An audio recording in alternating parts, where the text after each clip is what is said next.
Halo, selamat pagi. Ketemu lagi ya. Oke. Nah, pada kesempatan kali ini saya tidak akan membahas tentang hukum ketenagakerjaan ataupun hubungan industrial, tapi saya akan khusus membahas tentang hukum tata negara. Sedikit tentang hukum tata negara karena ada ada kaitannya dengan terbitnya Perpu nomor 2 tahun 2022 yang saya kira Anda semuanya tahu tentang hal ini lah. Oke. Nah, dengan terbitnya Perpu itu, atau sebelumnya kita mundur dulu sedikit, kenapa pemerintah Republik Indonesia atau Presiden mengeluarkan Perpu?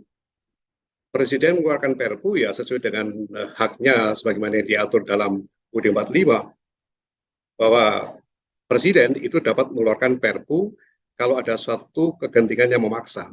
Nah, berarti ada kegentingan yang memaksa kan? Memang ada. Oke. Tapi kita tidak akan bicara itu.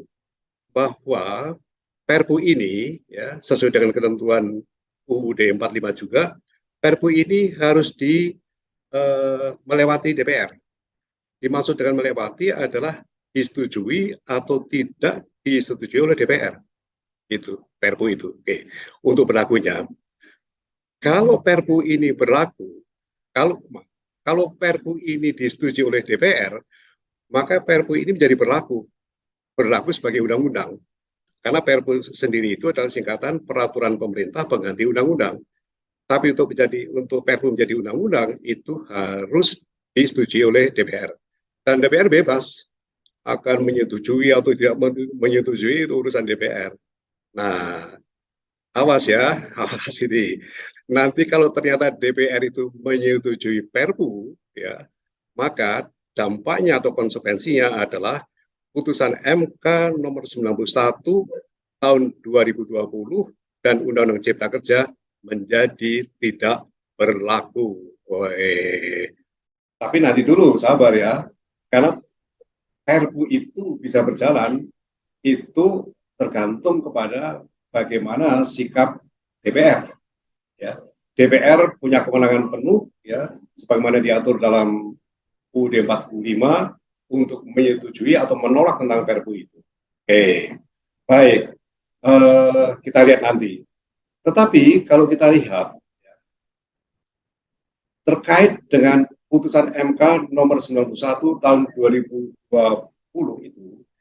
itu memberikan kesempatan ya kepada pemerintah untuk memperbaiki. Apa yang diperbaiki? Yang diperbaiki adalah cara pembuatan undang-undang. Karena Undang-Undang Cipta Kerja itu dibuat dengan sistem yang disebut dengan Omnibus Law.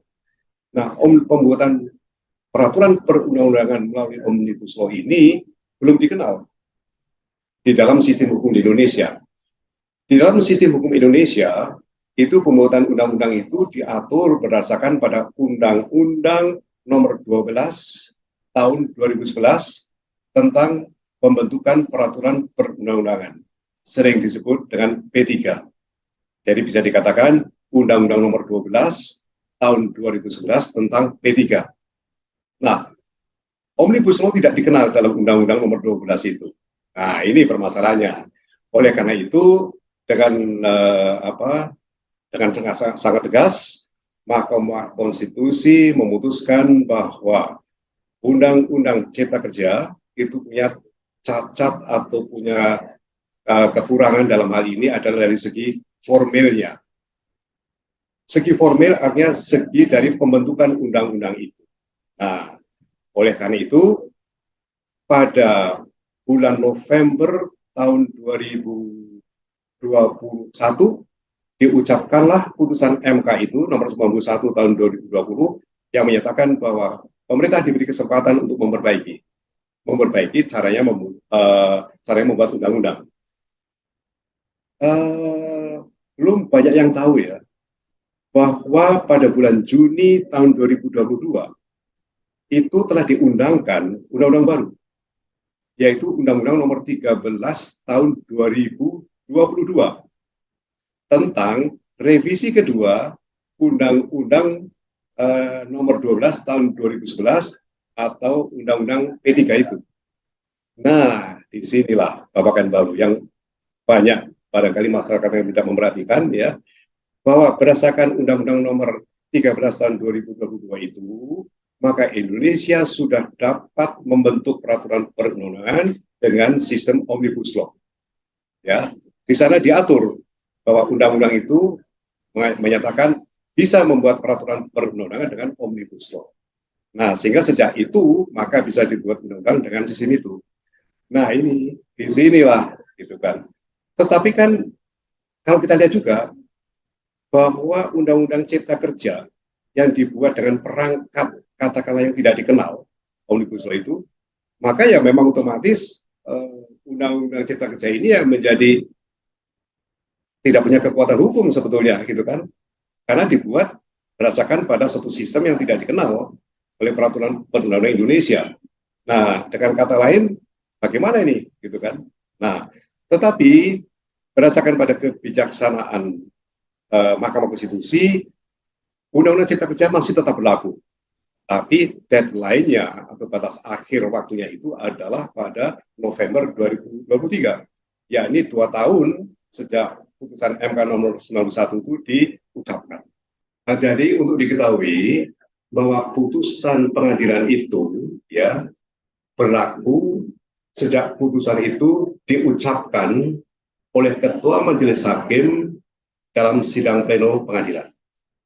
Ya, itulah keberlakuan suatu putusan pengadilan. Nah, dalam hal putusan MK nomor 91 tahun 2020 itu mulai berlaku sejak November tahun 2021. Tanggalnya adalah ya, tapi yang terang bulannya November tahun 2021.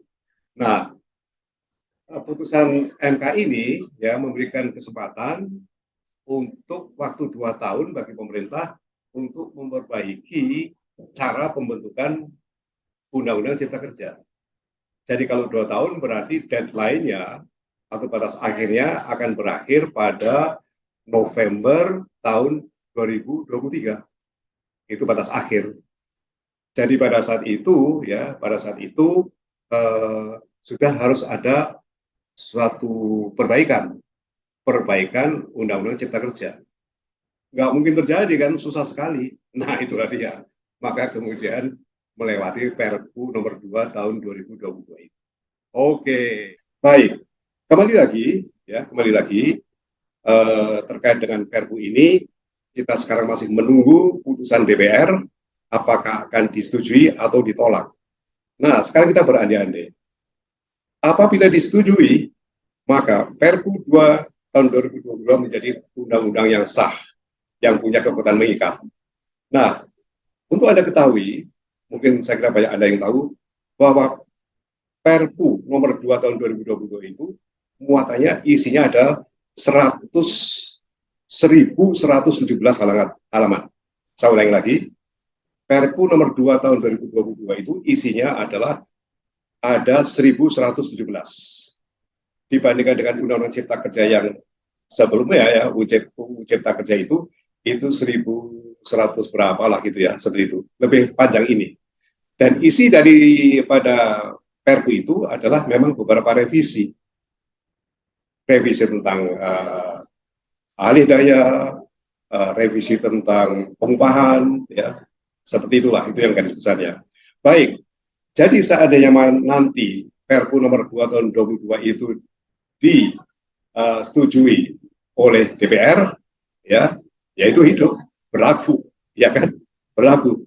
Karena putusan MK nomor 91 menjadi tidak berlaku dan Undang-Undang Cipta Kerja juga confirm tidak berlaku. Baik, itu secara garis besarnya. Kira-kira nggak usah khawatir, nggak usah tegang dan bingung dan sebagainya. Kita tunggu saja putusan dari DPR terhadap Perpu nomor 2 tahun 2022 yang kalau tidak salah kira-kira 10 Januari ya. Sekarang sudah mulai sidang lagi kalau tidak salah ya. Baik, sampai di sini. Sampai jumpa lagi di lain episode. Sukses ya. Oke.